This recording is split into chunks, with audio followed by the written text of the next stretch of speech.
Water പ്രൂഫാണ് പൂർണ്ണമായിട്ട്. വെള്ളത്തിലൂടെ നമുക്കിത് ധൈര്യമായിട്ട് ഓടിക്കാം. ഒരു തരത്തിൽ ഇതിനകത്ത് വെള്ളം കയറുകയോ ഡാമേജ് ഉണ്ടാകുകയോ ചെയ്യത്തില്ല. അതെല്ലാം വാറണ്ടിയിൽ കവർ ചെയ്യുന്നതാണ്. നമ്മൾ 5 വർഷത്തെ വാറണ്ടിയോട് കൂടിയാണ് ഈ 2 വണ്ടികളും നമുക്ക് ഇപ്പോൾ ലഭിക്കുന്നത്. എപ്പോഴും സാധാരണക്കാരുടെ വാഹനമാണ് ഇരുചക്ര വാഹനങ്ങൾ. അത് പെട്രോൾ വാഹനങ്ങളാണ് ശരിക്കും മാർക്കറ്റിൽ ഉണ്ടായിരുന്നത്. പെട്രോളിൻ്റെ വില കൂടുന്നതനുസരിച്ച് നമ്മുടെ ഇരുചക്ര വാഹനക്കാരുടെ നെഞ്ചെടുപ്പും കൂടുന്നുണ്ട്. ആ ഒരു സമയത്താണ് ഇലക്ട്രിക് വാഹനങ്ങളുടെ വരവ്. ഇലക്ട്രിക് വാഹനങ്ങൾ വന്നപ്പോഴത്തേക്ക് ഓരോ ദിവസം പത്രത്തിൽ നോക്കുമ്പോഴും പുതിയ പുതിയ ബ്രാൻഡുകൾ വരുന്നു. മൈലേജിനെ കുറിച്ച് പറയുന്നു, ചാർജിങ്ങിനെ കുറിച്ച് ആകെ കൺഫ്യൂഷനായി, അട്ടർ കൺഫ്യൂഷനായി. അപ്പോൾ അങ്ങനെ നിൽക്കുന്ന ഒരു സമയത്താണ് ആ കൺഫ്യൂഷൻ പരിഹരിക്കാനായിട്ടുള്ള ഒരു സ്ഥലത്ത് നമ്മൾ നിൽക്കുന്നത്. ഇത് മേവറം ബൈപ്പാസ് എൻഡ് ചെയ്യുന്നിടത്തു നിന്ന് കൊട്ടിയത്തേക്ക് വരുമ്പോഴത്തേക്കും 100 മീറ്റർ വരുമ്പോൾ ഇടത് സൈഡിലുള്ള ഇക്കോ പ്യൂർ എന്ന ഇലക്ട്രിക് സ്കൂട്ടർ കമ്പനിയുടെ ഷോറൂമിലാണ് നിൽക്കുന്നത്. ബാക്കി വിവരങ്ങൾ നമുക്ക് വഴിയെ അറിയാം. അപ്പോൾ നമ്മുടെ ഈ പ്യൂർ ഇലക്ട്രിക് സ്കൂട്ടറിൻ്റെ ഷോറൂമായ ഇക്കോ മോട്ടോഴ്സിൻ്റെ ഓൾ ഇൻ ആൾ നമുക്ക് എന്ത് കാര്യത്തിനും നമുക്ക് അപ്രോച്ച് ചെയ്യാവുന്ന നമ്മളെ ടെന്നിസൺ സാറിനെ ഒന്ന് പരിചയപ്പെടാം. അപ്പോൾ സാറാണ് ഇതിൻ്റെ എല്ലാ കാര്യങ്ങളും, ഇതിനെക്കുറിച്ചുള്ള നമുക്ക് എന്ത് സംശയങ്ങളുണ്ടെങ്കിലും സാറ് എക്സ്പ്ലെയിൻ ചെയ്തു തരും. Welcome welcome welcome welcome. ഇതാണ് നമ്മുടെ ഒരു പ്രീമിയം ബ്രാൻഡ് മോഡൽ എന്ന് പറയുന്നത്. അതായത് ഈ വണ്ടിയുടെ പ്രത്യേകത എന്ന് പറഞ്ഞാൽ ഇന്ത്യയിൽ ഏറ്റവും അധികം റേഞ്ച് കിട്ടുന്നൊരു വണ്ടിയാണ്.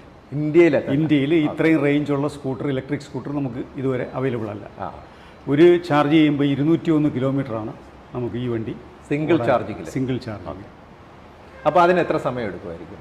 ഇത് 4 മുതൽ 6 മണിക്കൂർ വരെയാണ് ഇതിൻ്റെ ചാർജിങ് ടൈം പറയുന്നത്. അത് ഫുൾ ചാർജ് ആവാൻ നമ്മൾ നോർമലി 50 കിലോമീറ്ററാണ് ഓടിക്കുന്നതെങ്കിൽ 2 മണിക്കൂറിൽ അല്ലെങ്കിൽ 1.5 മണിക്കൂറിൽ ചാർജ് ആവും. 0 to 100 എന്ന് പറയുന്നത് ഒരു മാക്സിമം 6 മണിക്കൂർ വരെ എടുക്കാവുന്നതാണ്. അപ്പോൾ അങ്ങനെ നോക്കുമ്പോൾ നമ്മൾ കൂടുതലും സാധാരണക്കാരാണല്ലോ ഈ വാഹനങ്ങൾ വാങ്ങിക്കുന്നത്.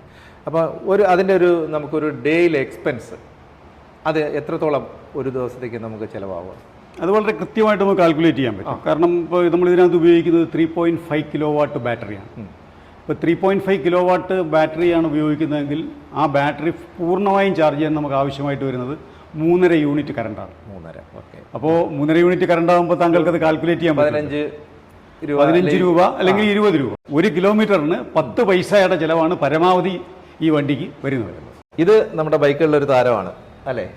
പ്യൂർ ഇവിയുടെ ബൈക്കുകളിൽ നല്ല റണ്ണിങ് ഉള്ള ഒരുപാട് ഓട്ടം ഉള്ളൊരു ബൈക്കാണ്. നമ്മളുടെ പെട്രോൾ വണ്ടിയിൽ ഈ 100cc ബൈക്കിൻ്റെ ആ സെക്ടറിലുള്ള ബൈക്കുകളുടെ ഒരു കോമ്പറ്റീറ്ററായിട്ട് ഈ സെഗ്മെൻറ്റിൽ ബൈക്ക് സെഗ്മെൻറ്റിൽ നമുക്ക് 2 മോഡൽസ് ആണുള്ളത്. അതിലൊരു മോഡലാണ് ഈ കാണുന്നത്. ഇത് ഈ മോഡലിൻ്റെ പേര് ഇക്കോ ഡ്രിഫ്റ്റ് എന്ന് പറയും. ഇക്കോ ഡ്രിഫ്റ്റിൽ തന്നെ 2 വേരിയൻ്റ് ഉണ്ട്. ആ രണ്ടാമത്തെ വേരിയൻ്റ് ആയിട്ടുള്ള ഇക്കോ ഡ്രിഫ്റ്റ് 350 എന്ന് പറയുന്നൊരു വേരിയൻ്റാണ് ഈ ബൈക്ക്. ഒരു ചാർജ് ചെയ്താൽ 170 കിലോമീറ്ററാണ് ഇതിൻ്റെ റേഞ്ച് എന്ന് പറയുന്നത്.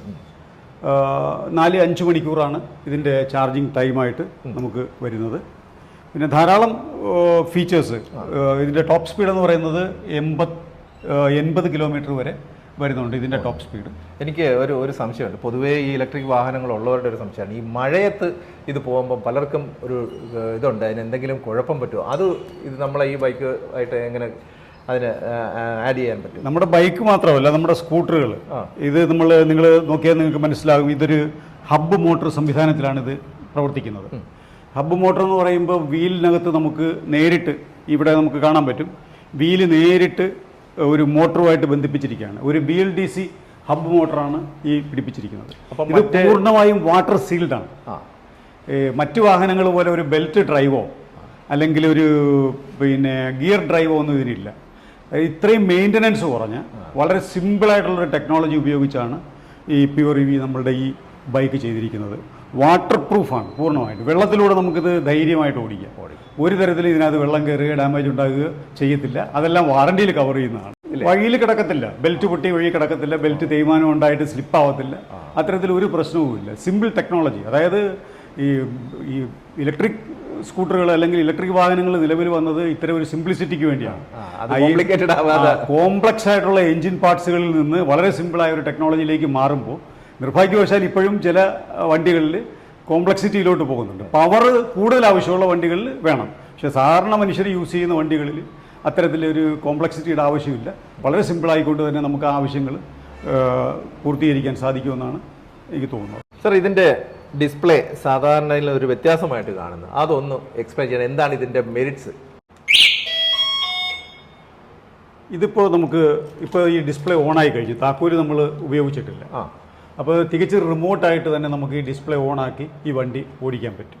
അതാണ് ഇതിൻ്റെ ഒരു പ്രത്യേകത. താക്കോല് മാറ്റി വെച്ചിരിക്കുക. താക്കോലിട്ടും നമുക്ക് ഓടിക്കാം. എന്നാൽ ടച്ച് ഡിസ്പ്ലേ അല്ല. അപ്പോൾ ഈ വലിയ ക്ലൈമറ്റ് കണ്ടീഷനിൽ ഇപ്പോൾ ഭയങ്കര ചൂട്, ഭയങ്കര മഴയൊക്കെ വന്നാൽ നമ്മൾ എക്സ്ട്രീം ക്ലൈമറ്റ്സിൽ നമ്മുടെ ടച്ച് ഡിസ്പ്ലേക്ക് ചിലപ്പോൾ നമുക്ക് കംപ്ലയിൻറ്റ്സ് വരാൻ സാധ്യതയുണ്ട്. അപ്പോൾ ഞാൻ നേരത്തെ സൂചിപ്പിച്ച പോലെ സാധാരണക്കാർ ഉപയോഗിക്കുന്ന വാഹനമാണ്. അപ്പോൾ കോംപ്ലക്സിറ്റി പരമാവധി കുറച്ചുകൊണ്ട് നമ്മൾ എപ്പോഴും യൂസർ ഫ്രണ്ട്ലി ആകുന്ന ഒരു തരത്തിലേക്കാണ് ഇതിൻ്റെ ഡിസൈൻ. അല്ല, ഞാൻ ചോദിക്കാൻ ഒരു കാര്യം കൂടെ ഉണ്ട്. ചില ബ്രാൻഡുകളിൽ സഡനായിട്ട് അതിനകത്ത് ഈ കോഡ് കൊടുത്ത് വേണം സ്റ്റാർട്ട് ചെയ്യണം. അപ്പോൾ അത് ചെറുപ്പക്കാർക്ക് കുഴപ്പമില്ല, മുതിർന്നവർക്ക് മിഡിൽ ഏജ്ഡ് ആയിട്ടുള്ളവർക്കൊക്കെ അത് ബുദ്ധിമുട്ട്. ആ പ്രശ്നം ഇതിനകത്ത് വരുന്നില്ല. തീർച്ചയായിട്ടും ഇതിനകത്ത് അത്തരം പ്രശ്നങ്ങളേ ഇല്ല. കാരണം ഒരു മുതിർന്ന ആളുകൾക്ക് താക്കോൽ ഉപയോഗിച്ച് ഓടിക്കുന്നതാണ് സൗകര്യം. അവർക്ക് അതിനുള്ള ഫീച്ചർ ഇതിനകത്തുണ്ട്. ചെറുപ്പക്കാർക്ക് താക്കോൽ വേണ്ടാന്നുണ്ടെങ്കിൽ താക്കോൽ ഇല്ലാതിരിക്കാൻ. രണ്ടു കൂട്ടർക്കും എത്രയും പെട്ടെന്ന് വണ്ടി എടുത്തുകൊണ്ട് പോകാനായിട്ട് ഒരു കോംപ്ലിക്കേഷനും ഇല്ലാതെ, പാസ്വേഡൊന്നും കൊടുക്കേണ്ടാതെ ചെയ്യാൻ പറ്റുന്ന ഒരു സംവിധാനമാണ്. അതായത് നമ്മളെ പ്യൂറിൻ്റെ ഈ ബൈക്ക് വെറും സാധാരണക്കാർക്ക് ഈസി ആയിട്ട് കൈകാര്യം ചെയ്യാവുന്ന ഇലക്ട്രിക് ബൈക്കിൻ്റെ ഒരു കോംപ്ലക്സിറ്റിയും നമ്മൾ ഇതിനകത്ത് വരുത്തിയിട്ടില്ല. ഒരു സാധാരണ ബൈക്കിൻ്റെ ഫീച്ചേഴ്സ് എല്ലാം തന്നെയാണ് ഇതിനകത്ത് നമ്മൾ കൊടുത്തിരിക്കുന്നത്. പ്യുവർ ഇലക്ട്രിക്കൽ വെഹിക്കിൾസിൻ്റെ ഒരു പ്രത്യേകത എന്ന് പറഞ്ഞാൽ പൂർണ്ണമായിട്ടും ഇന്ത്യൻ നിർമ്മിതമാണ്. ബാറ്ററിയും പാർട്സും എല്ലാം.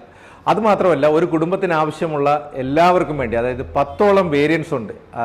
രക്ഷാകർത്ത, അതായത് അച്ഛനും അമ്മയ്ക്കും മക്കൾക്കും മോനും മോൾക്കും എല്ലാം വേണ്ടുള്ള വേരിയൻസ് നമ്മുടെ പ്യുവറിൻ്റെ ഇലക്ട്രിക്കൽ ഈ ഇരുചക്ര വാഹനങ്ങളുടെ ശ്രേണിയിൽ നിന്ന് നമുക്കെടുക്കാം. ഞാൻ നേരത്തെ നമ്മൾ പറഞ്ഞായിരുന്നു ഒരു കുടുംബത്തിനുള്ള എല്ലാവർക്കും വേണ്ടിയുള്ള വണ്ടികളുണ്ട് അല്ലേ? അപ്പോൾ ഇതിൻ്റെ പ്രത്യേകത ഒന്ന് പറയണം. സോ ഇത് 2 മോഡലുകൾ. അപ്പോൾ ഇത് യഥാർത്ഥത്തിൽ നമ്മുടെ ഹൈസ്പീഡ് വണ്ടിയുടെ അതേ ചേസിസിലാണ് ഈ 2 വണ്ടികളും ഉണ്ടാക്കിയിട്ടുള്ളത്. പക്ഷേ ഇതിൻ്റെ പ്രത്യേകത എന്ന് പറഞ്ഞാൽ ഇത് ലോ സ്പീഡാണ്.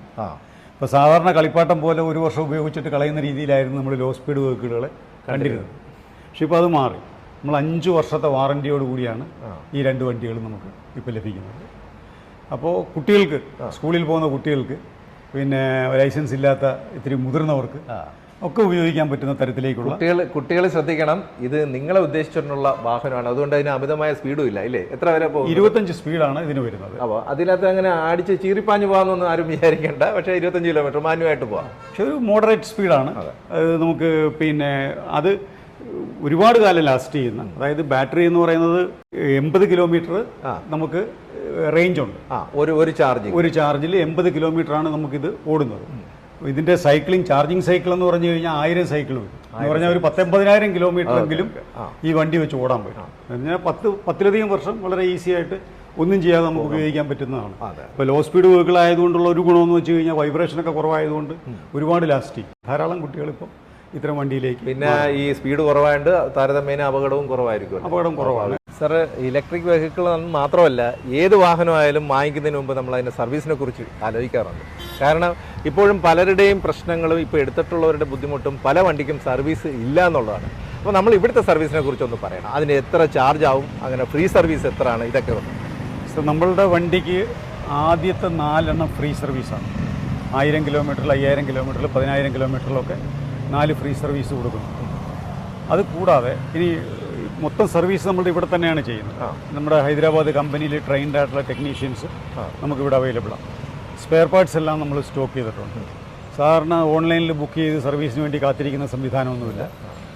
ഒരു സാധാരണ വണ്ടി എടുത്താൽ നമുക്ക് കിട്ടുന്ന എല്ലാ സർവീസുകളും. പിന്നെ മറ്റൊരു ഗ്യാരണ്ടി എന്ന് പറഞ്ഞാൽ 1/2 മണിക്കൂറിനകം ഇവിടെ കൊണ്ടുവരുന്ന ആളുകൾക്ക് സർവീസ് ചെയ്ത് കൊടുക്കാനുള്ള സംവിധാനവും നമുക്കുണ്ട്. അപ്പോൾ അതൊരു പ്രധാനപ്പെട്ട കാര്യമാണ്. കാരണം എല്ലാവരും വെറുതെ നിൽക്കുന്നവർക്ക് പോലും സമയമില്ലാത്തൊരു കാലഘട്ടം. അപ്പോൾ അതുകൊണ്ട് സർവീസ് കൊടുക്കുന്നതിന് മുമ്പേ കിട്ടുമെന്നാണ് ചോദിക്കുന്നത്. ഇവിടെ അതൊരു പ്രത്യേകതയാണ്. 1/2 മണിക്കൂർ വണ്ടി കൊടുത്ത് 1/2 മണിക്കൂറിനകം ഇതിൻ്റെ സർവീസ്. അതെന്തായിരിക്കും സാർ പ്രധാനമായിട്ടുള്ള കാരണം? അതിൻ്റെ കാരണം എന്ന് പറഞ്ഞാൽ നമുക്ക് ഇതിനകത്ത് ഓയിൽ ചേഞ്ച് ഇല്ല, ഫിൽറ്റർ ചേഞ്ച് ഇല്ല, അങ്ങനെയുള്ള കംപ്ലയിൻറ്റ്സ്, അങ്ങനെയുള്ള പീരിയോഡിക് മെയിൻ്റനൻസ് ഇല്ല.